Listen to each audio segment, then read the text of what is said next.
Welcome to Photoshop Tricks under 2 minutes. Today I'm going to show you the quickest way to erase branding or any elements from an object. First, select the element that you want to remove using the rectangular marquee tool.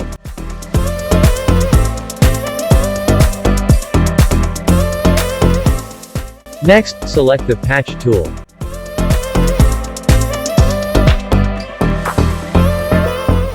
Then slowly drag your element outside the marquee.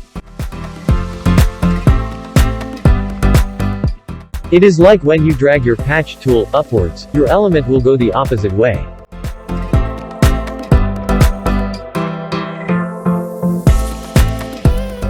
That's it. You may just need to clean the image if needed. That's under 2 minutes.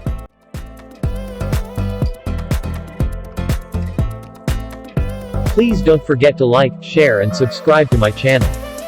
See you on the next video and thank you for watching.